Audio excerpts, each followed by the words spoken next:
Okay, folks, that's it. We've heard that tune for a while now.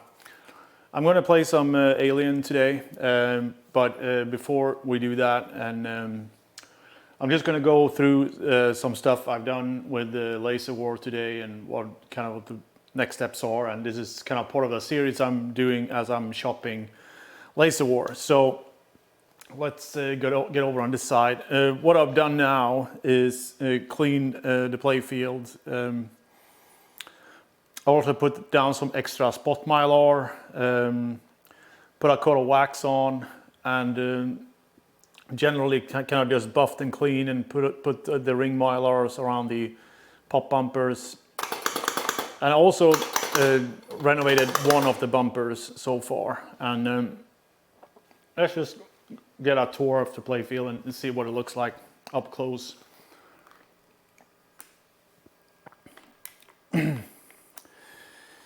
I'm taking you for a ride. So, what I've done here is I put mylar around here. So they got some really bad streaks. This mylar was cut really bad. So there was like a little edge kind of where it caught the wax. Doesn't look very good. But at the end of the day, it's better than nothing, right? And what I also noticed when I was cleaning the playfield was that there were touch-ups made.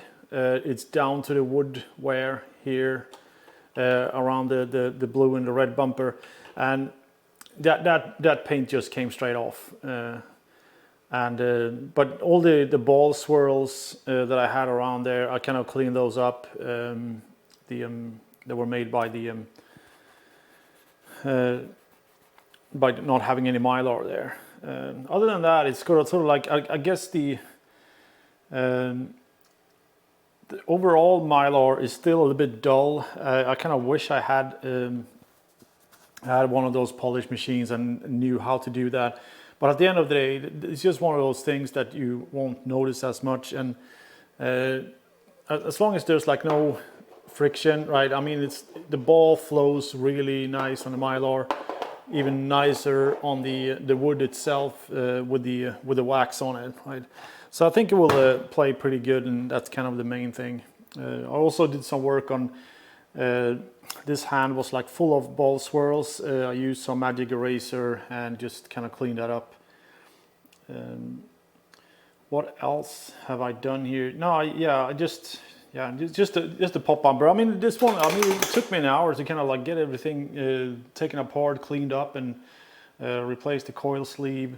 Adjusted the spring somewhat, but now it's got like no friction whatsoever. Got really nice bounce to it, so there will be some real good bumper action once we're there. The way I clean the playfields is just like I usually put on some Novus 2, like 1 or 2 layers, or 1 or 2 times. I'd say it's just like you let it dry in between, and you just like wash all the or wipe all the grime out, I'd say, and I'll let the first coat actually dry overnight.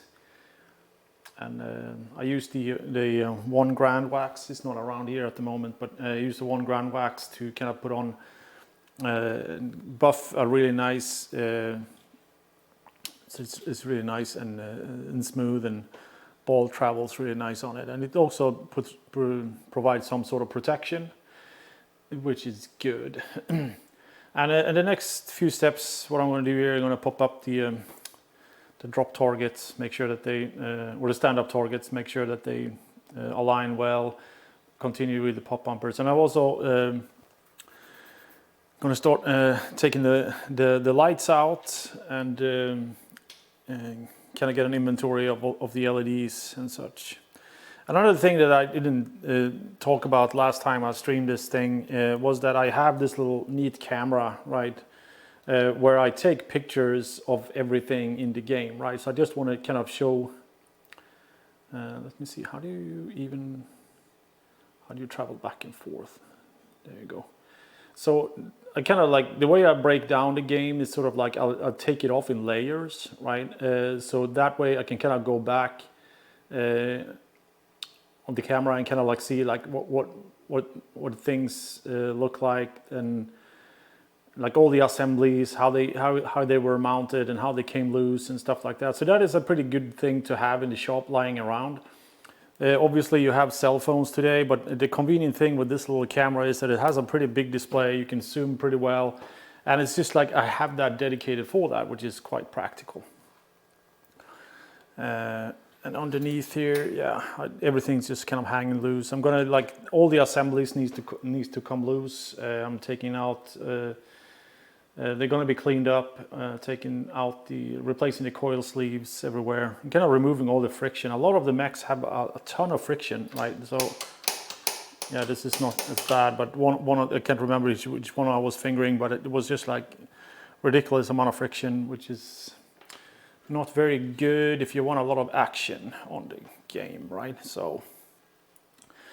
And that's pretty much it. I've taken out all the rubbers and kind of doing a little bit of inventory here. What else? I made a long list of things I'm going to replace on it. So I got glass, speakers, OCD boards, LEDs, rubber kit, spinners. I need to find new spinners. They like 2 different ones, annoying as hell, and they're different thickness. I also saw that somebody had hacked the little spinner kind of assembly. They drilled like bigger holes in it, so it's not very good. And I'm going to replace the posts and get some longer leg bolts in the back. Store rollovers. I cut all the rollovers off. Going to replace those, and yeah. And that's pretty much it. And let me just switch back here.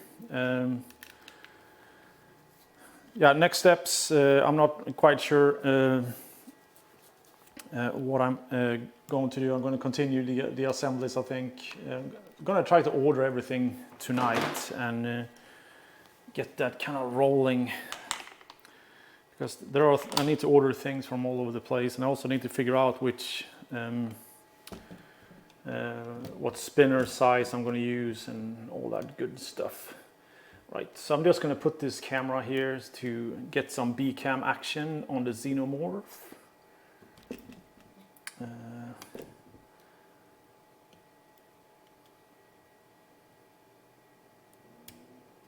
Also switch to manual focus so it doesn't, otherwise it just gets all weird. So can we see the magnet there? Yeah, and I also need to put the lights out, because otherwise it will look really strange.